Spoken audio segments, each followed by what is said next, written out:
প্রকাশ করা হলেও 31 আগস্ট 2010 সালে শুধুমাত্র কর্মকর্তাদের নিয়োগ প্রদান করা হয়। উক্ত বিজ্ঞপ্তির অধীনে কর্মচারী নিয়োগ প্রক্রিয়াটি অজানা কারণে বন্ধ রাখা হয়। যথাযথ প্রমাণ প্রদর্শন পূর্বক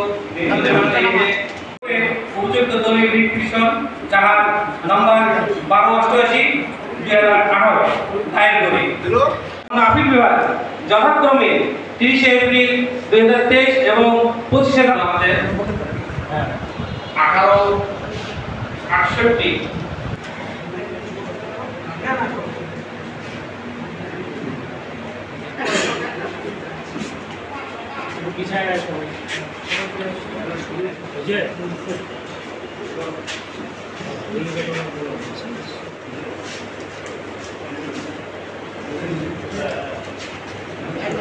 2013 সালে সাবেক মন্ত্রিপরিষদ বিভাগ